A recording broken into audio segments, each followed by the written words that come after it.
A new poll has found that the majority of Brexit voters would accept a return to free movement with the European Union in exchange for access to the single market. Really? Well, the Prime Minister has previously left the door open to a freedom of movement style deal for young Europeans as part of his push to repair relations with the EU. Well, the German ambassador to the UK, Miguel Berger, spoke to our political editor, Christopher Hope. Government here says no plans for movement under 30s, but there's been talks already privately with the German government? No, not yet. And this would be negotiated by the European Union. Oh, I see. You can't do individual deals. So we would not do it individually, but you have seen that the Prime Minister is going to meet Ms. von der Leyen, the President of the European Commission, somewhere in spring next year. And then we will start talking about the whole reset, because so far it could not be done. Why? Because the European Commission was not up and working. It was just confirmed some days ago. And so in spring we are going to start these talks. And will this be on the agenda, freedom of movement for under 30s? There will be many things on the agenda. The Security Pact, which is proposed by the British government. So cooperation on a wide area of topics, respecting obviously the red lines. But including the idea of under 30s? It will be included, yeah. Yes. And also the question of Erasmus program, yes, where the United Kingdom in the last minute opted out of it. So all of these things will be again on the table. Well, joining us now to discuss this is former UKIP leader Neil Hamilton. Good morning to you, Neil. Morning. What do you make of this then? 68% of voters would back free movement to access the single market. Of course, we got access to the single market already, so that's a non sequitur, isn't it? But the point is, do we want to have control of our borders or not? That's what Brexit vote was very largely about. And what's happened since 2019, when nominally we left the EU, there has been a substantial reduction in immigration from the EU, but of course a massive explosion of immigration from the rest of the world. I mean, that's the scale of the Tory government's complete betrayal of the British people on immigration. Now, everybody should want to have sensible and flexible visa regimes to enable people to work in other countries in Europe, but what we don't want to do is give an unlimited right to work in this country or to live in this country to all and sundry. But in this scheme, Neil, what they're talking about is obviously not all and sundry. You could do it until the day you turn 30. Well, it is all and sundry under the age of 30. We've got 6.5 million people in this country of working age who are not working. So it's not as though we've got a labour shortage. What we have got is a shortage of skills and motivation to work.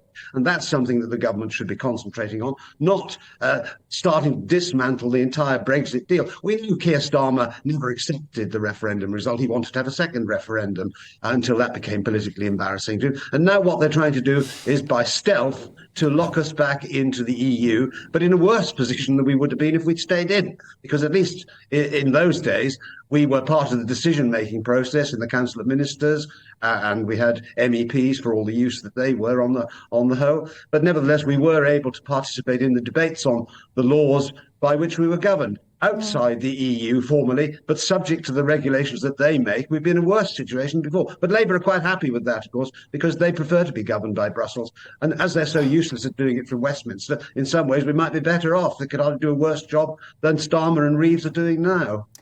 But Neil, couldn't free movement of young Europeans actually be beneficial for us? I mean, we know that European workers prop up our hospitality sector, they prop up our construction industry. I mean, it can really be beneficial for our economy.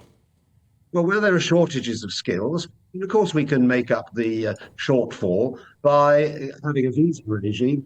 And we've had this even when we were in the EU, to cater for those specific gaps in the market. We did this for agricultural workers, for example, before the floodgates were thrown open in 2004. There was a specific scheme which allowed, broadly speaking, workers from Eastern Europe to come here and pick crops in the seasons that crops matured. So there's no reason why we can't continue those arrangements, which we've already got in place. What we don't want to do is just open the doors to say all and sundry have the right to come here without let or hindrance.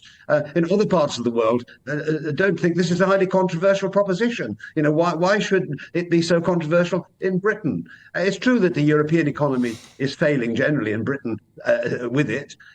15 years ago, the American economy and the European economies were broadly the same size, about $14 trillion in GDP.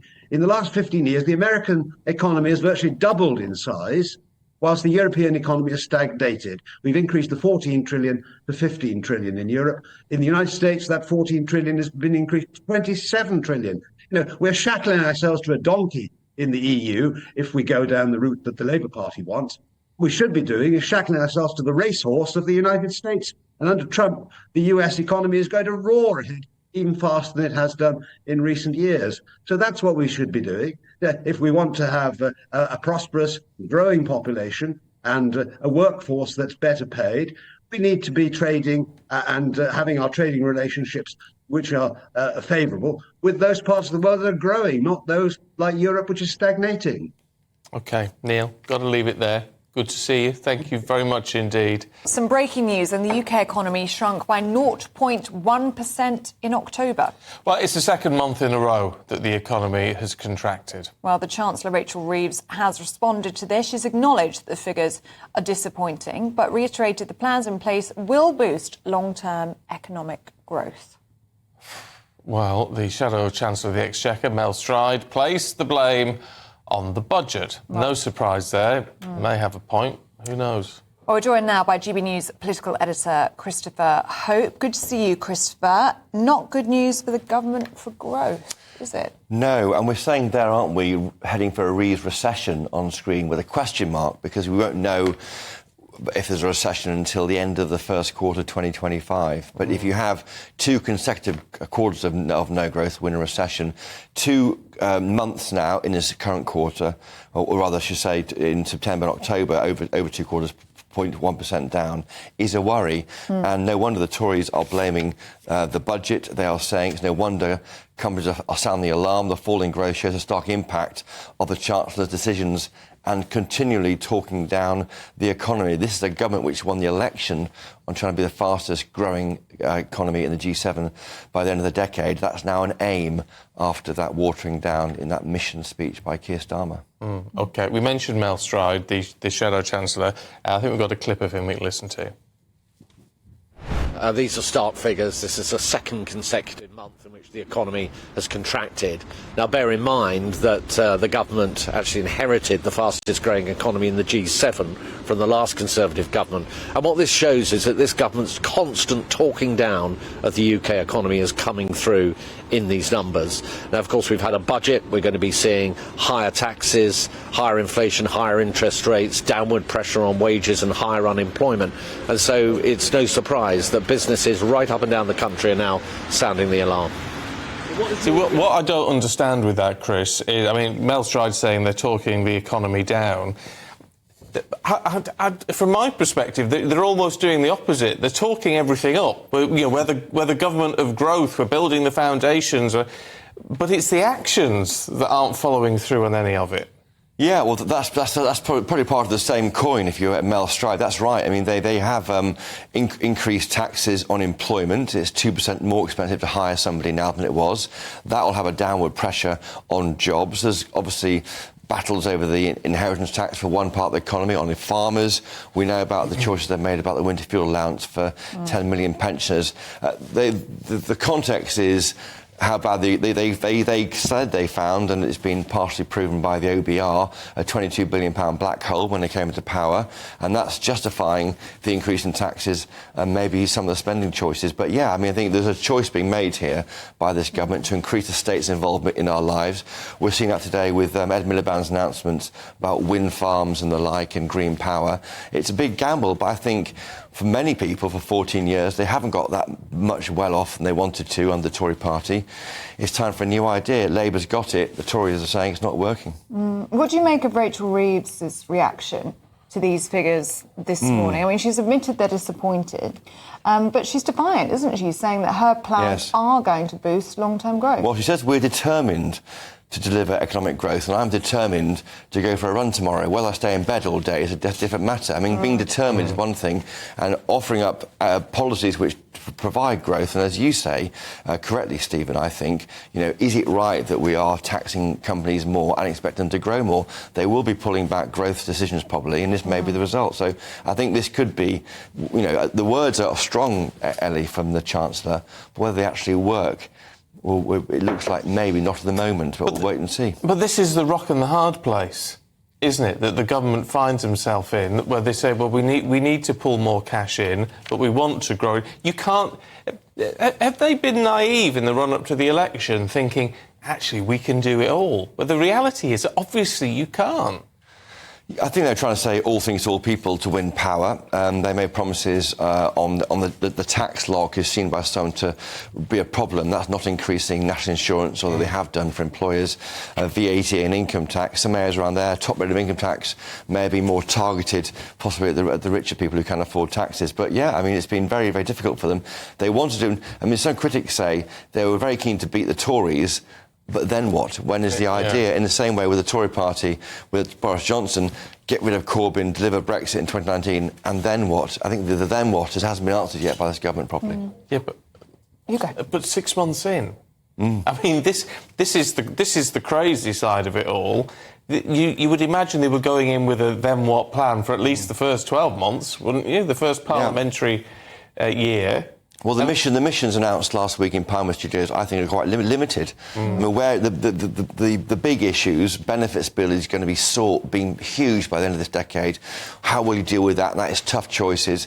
Immigration, to reduce both net migration and illegal migration, just reducing it is a bare minimum of what it means little with no target, and it's the bare minimum of any competent government. We've had two major announcements, haven't we, in the past 2 days? We had a housing yesterday, we had clean energy plan today. I mean, is any of it achievable in 5 very short years? I mean, they're ambitious, both of these plans. The jury's out on both those things. I mean, on planning, the scars on the back of previous Tory governments trying to take on communities. I mean, the big battles next year will be with communities not happy about this imposition of, some would say, housing they don't want there, inappropriate housing on the edge of small villages, ruin the character of those villages, the place that people lived in for hundreds of years, or families have been there for hundreds of years. That'll be a battle. Pylons, there's little mention today from Ed Miliband, for example, on this £300 off bills by 2030. Now, I asked him at the COP conference that question. Of course we will, Chopper, he told me in a happy way, but it's not there as far as the Tories tell me, and I've been through all the detail this morning in this Clean Power 2030 plan. They want to get to 95% of UK power from clean sources by 2030. Will it work? I think things need to happen. I think there is a kind of sclerotic lack of investment in this country. It's a new idea to kickstart things happening, but can the state do it better than the private sector? That's a gamble the electorate took in July.